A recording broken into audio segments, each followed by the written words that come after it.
Reka nongere mbahe ikaze ku biganiro bya menya XYZ. Ngiye tugiye kubana muri iki kiganiro nitwa mwami nk'ibisanzwe.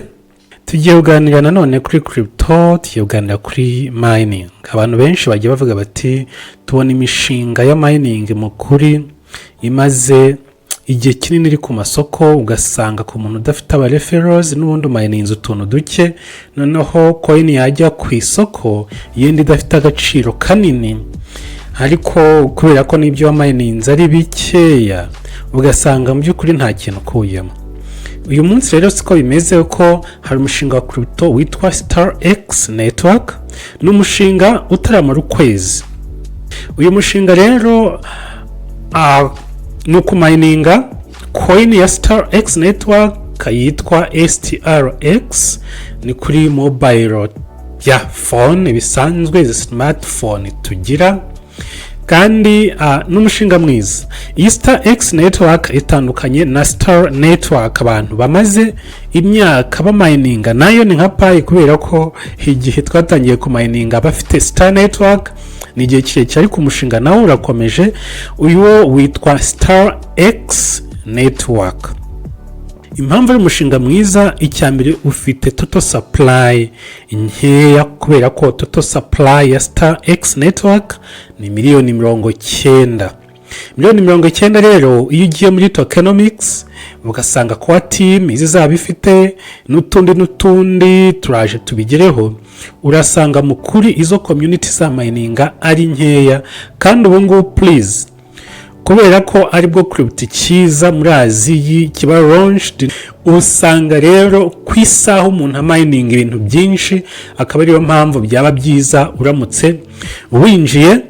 Ndaza gupininga link muri description ndetse no muri comment, uri bujyemo description ndashyiramo link birumvikana, ariko ndibuze no kuyipininga muri comment kugira ngo biborohere kwinjira. Ufite referral code, iyo ufite referral code burya uwo winjiye hari ku mininga, tuzi ibintu bya crypto ni nka ponzi scheme, bigufasha nyine nawe ku mining ibintu byinshi, kubera ko ufite umuntu kuri sako yawe nawe urimo ku mininga. Muri iyi minsi rero isi ya crypto irimo impinduka zikomeye, imishinga myinshi igenda ivuka cyane ya crypto yibanda kuri mining kandi dukoresheje telefone. Ibi rero byorohereza abantu bamininga kumininga neza batagombye gukoresha ibikoresho bihenze nk'ibyo abantu bakoreshaga mininga za Bitcoin n'ibindi. Muri iyi nzira rero Star Network ihagarariye iki gitekerezo gishyashya cyo gutuma abantu baccessinga crypto kandi badakoresha imbaraga z'izo mashini, ndetse kandi mu buryo butadraininga cyangwa butamara umuriro wa batiri ya telefone. STRX Network ni app ya mobile phone, birumvikana ituma umuntu wese ashobora kumina cyangwa kumininga crypto yitwa STRX.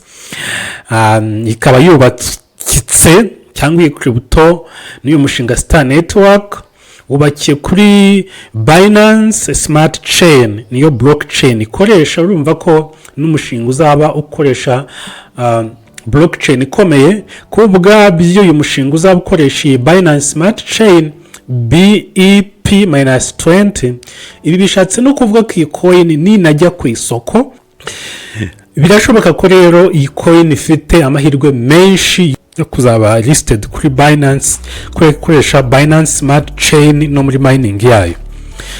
Izaba ifite rero ecosystem yayo kandi izaba iri decentralized, ikazaba ifite kandi imikorere ya gamified, aho nyine hazaba harimo muri ecosystem yayo hazaba harimo utuntu twa game n'utundi, aho rero abantu bayimininga birumvikana bashishikarizwa gukanda kuri app rimwe mu masaha 28, nuko dukanda nabyo bifatwa mu buryo bwa game burya. Ni byinshi twavuga rero byerekeye STRX Network. STRX yashinzwe kugira ngo crypto ibirambye ku bantu bose, ikoresheje mobile app nkuko Network yabitangije, kandi ikora mu buryo bwa cloud back end, aho umuntu wese ashobora gukora mining ya STRX nta gishoro kimwe afite, nta n'ubumenyi bwihariye, upfa kuba ufite internet. kandi muzi internet dufite dukoresha kuri WhatsApp, ku ma TikTok, kuri YouTube, urumva akenshi tunareba ibintu bitatuzanira amafaranga, ariko iyo urimo kumayininga akantu niyo utaka expectingamo amafaranga menshi, ariko birashoboka ko kaguha amafaranga, birashoboka rwose kandi atari make. Ishingiye rero kuri web ya gatatu, web 3 technology, ikorana na social media za web 3, za Ifite DAO governance, ni decentralized autonomous organizations, hazaba harimo bazubakiraho amadap ndetse hamwe na smart contract zifite utility nyayo. Tugiye kuri tokenomics ya STRX, uko coin yayo iyi total supply igabanyije 60% z'iyi total supply ya miliyoni 90 nizo abantu bazamayininga kuri telefone, ni nko muri za 70 aho ngaho 60 na 70 gutyo. 15% zizaba ari za ecosystem y'izi miliyoni 90 ndetse na partnership n'abafatanyabikorwa ba STRX Network. Indi 15% izaba yihariwe na Star Network core team, naho 5% ni community growth, gukuza community. 5 kandi gasigaye kwijana ni development reserve, kazajyaga habwa amashimwe abantu bubatse ama decentralized applications, ama dApps muri ecosystem ya StarX Network. Mining rate rero aka kanya tuvugana iri kuri 0.41 ku isaha. Nuvuga ngo mu masaha 3 already uminings STR imwe irenga amasaha 10 ufite STRX enye, urumva amasaha 28 ufite n'ubundi umaze mining 10 ku munsi, kubera ko nta halving iraba. Ibaze noneho ufite abarefero 2-3 byaba ari byiza. Phase 1 rero yatangiranye n'izi mpera z'ukwa 8, niyo mpamvu mbabwira ngo nta gihe imaze iri hanze. Phase ya kabiri ni mu kwa 10, bavuga mu kwa 10 bavuga ko byibuze 25% bateganya ko zishobora kuba zamaze kumayiningwa, 25% ya ziriya zizamayiningwa. Noneho phase ya gatatu izaba muri Feb mu kwa 2 2026, bavuga ko 50% izaba zimaze kumayiningwa. Naho phase ya gatanu izaba 2027. Ariko tuvugana next halving igiye kuba ku tariki ya 19 October no kwa 10 sorry 2025. Ntabwo ari bizajya hanze, ahubwo nibwo halving izaba. Ibindi bintu by'ingenzi nuko nyine ni mining sanzwe, no ukandaho buri munsi, ikorana na cloud mining nari nabivuze. Hazabaho ban mechanisms, account zizaba zidakora zakurwaho, sibyo. Noneho za zindi za mininzwe zigasubizwa kuri mining pool, birumvikana. Task system nyine na task gukora ugahabwa ama reward, referrals yabawe barakwinjiriza, ndetse bakajya batangaza na leaderboard abantu bamaze kumining ibintu byinshi n'amaze gutumira abantu benshi.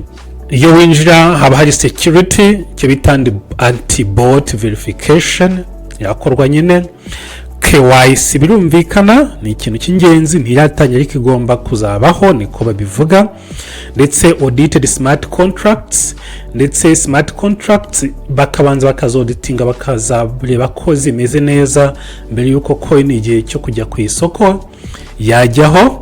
App rero iraboneka kuri Play Store na App Store, bakoresha ama iPhone atandukanye. Muri phase ya gatatu hazabamo icyo bita Web3 integrations na in-app wallet izaba iri muri app, ndetse na payment gateway n'uburyo bwo kwishyura no kwishyuranira bakoresheje ya wallet izaba yubakiye muri app, DAO, SDK, API, decentralized identity, byose bizaba biri muri phase ya gatatu. Kandi twabonye ko phase ya gatatu ari mu kwa kabiri 2026 n'umwaka utaha. Rero StarX Network ni umushinga mwiza umuntu yamininga ateganya ko ushobora kubyara akantu, kuko ibintu byose tumininga mw'abantu mwe twabonye ibintu byinshi twamininze. Hari umushinga umininga pe wabyuga kanda kuri app ntifunguka, wareba n'imboga zawe nkoranyambaga ugasanga zisa n'izafunzwe ba nyirazo kubera iyi mishinga nyine ya failings. Niyo mpamvu iyo twinjiye muri mining ufata nk'akantu ka game ufite aho ngaho, umushinga wazaba successful bikazaba byiza, utaba successful nanone bikagenda bityo.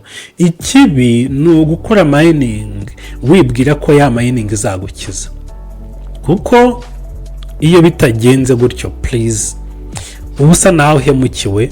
Niyo mpamvu ibyo tugomba kumininga tugomba kumininga ariko mbese tutumva ko bizabyara ibintu by'agatangaza, byabyara agatangaza bikaba byiza. Rero umuntu wese ashobora kwinjira mu isi ya blockchain nta nkomyi akoresheje izi mining apps zitandukanye. Rero iyi StarX Network ifite utility token, kandi bakavuga ko na ecosystem yayo bajyanisha na total supply nkeya miliyoni 90. Bakavuga bati nta shiti rwose izaba ifite agaciro, kandi abantu bari kwinjira ari benshi. Nakubwira ngo ntucikwe n'uyu mushinga.